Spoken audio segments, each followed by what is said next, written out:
जो बोले सो तरे, जगत गुरु श्री चंद्र हरे। भगवान श्री श्रीचंद्र व पंचदेव उपासना पद्धति भाग 9। भगवान सूर्य।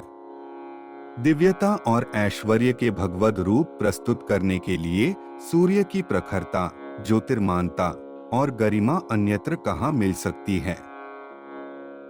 भगवान सूर्य अनंत विद्याओं के भंडार हैं, उपासकों को परम ज्ञान प्रदान कर मोक्षोन्मुखी बनाते हैं। ब्रह्मांड में यदि परमात्मा का प्रत्यक्ष ऐश्वर्य देखना हो तो वह केवल सूर्य रूप में ही देखा जा सकता है।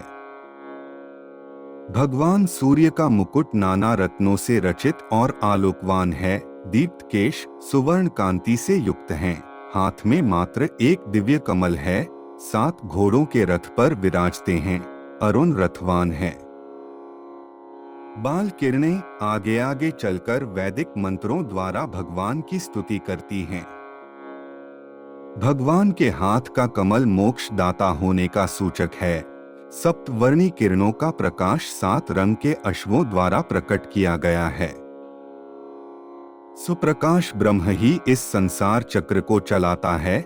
इस भाव को सूर्य का एक चक्र रथ प्रकट करता है। उदासीन मत को भगवान श्री श्रीचंद्र ने पंचदेव उपासना का समन्वित उपासना रूप प्रदान किया है, तथापि इस संप्रदाय के आराध्य देव सूर्य भगवान ही हैं। सूर्य उपासना का रहस्य बतलाते हुए गुरुजन अपने शिष्यों को आदित्य भगवान के पूर्वोक्त स्वरूप का ही उपदेश किया करते हैं।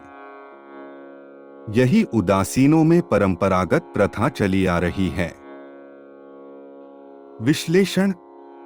अब नाम रूपाधार पर जब हम भगवान के 5 भिन्न रूप देख चुके हैं तो हमें यह कहने में कोई संकोच नहीं कि भगवान श्री श्रीचंद्र ने पंचदेव उपासना का विधान इसलिए किया होगा कि उपासना के समय साधक के ध्यान से परमात्मा का कोई भी रूप व आकार उपेक्षित न रहे।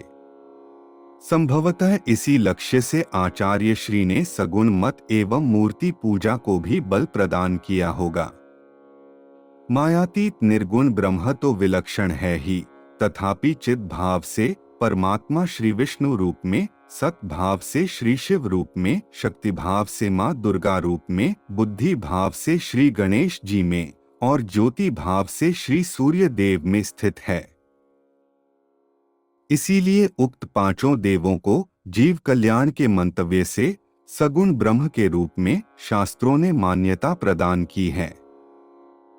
वेदों में इन 5 देवों की स्तुति में एकाधिक श्लोक उपलब्ध हैं। वेदोत्तर, उपनिषदिक एवं स्मार्त कालों में इन सभी देवताओं के रूप कुछ कुछ बदले, किंतु मूल से टूटकर उनकी कोई सत्ता नहीं बन पाई। पौराणिक युग में आकर उक्त के रूपों का मानवीकरण हुआ, मूर्ति की तथा अवतरण की कल्पनाओं ने अपना स्थान बनाया।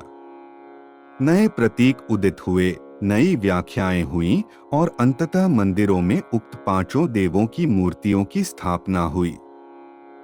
निश्चय ही वैदिक काल के श्री विष्णुदेव पौराणिक अवतार श्री राम या श्री कृष्ण से भिन्न दीख पड़ते हैं, तथापि परंपरा की कड़ियों में बंधे उपासक भगवान श्री विष्णु, भगवान श्री शिव या अन्य किसी देवता की सत्ता में कोई अंतर नहीं देखते। उनके लिए शिव और रुद्र में भी कोई भेद नहीं। परमात्मा सद, चिद, बुद्धि, शक्ति एवं ज्योति का समन्वय है।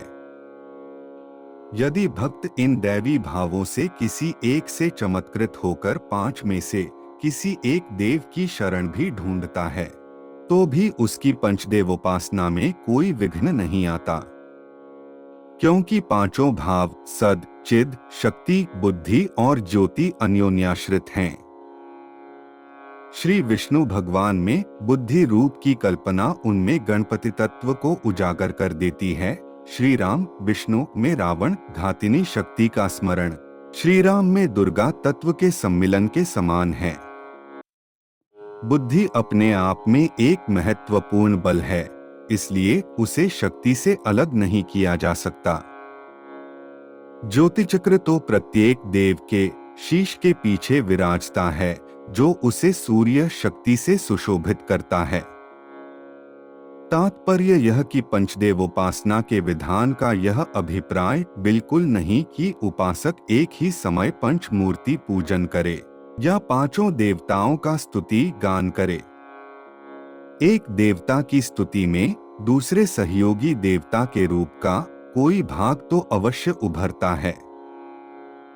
श्री विष्णु तो देवाधिदेव होने के कारण समस्त अन्य देवताओं की योग्यताओं का स्रोत है।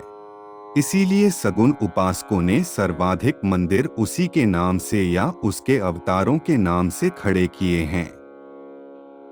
श्री शिव सत शक्ति के प्रतीक हैं, इसलिए उनकी शरण में जाने वाला चिद से अलग तो नहीं रहता। शेष अगले भाग में। जय श्री चंद्र हरे।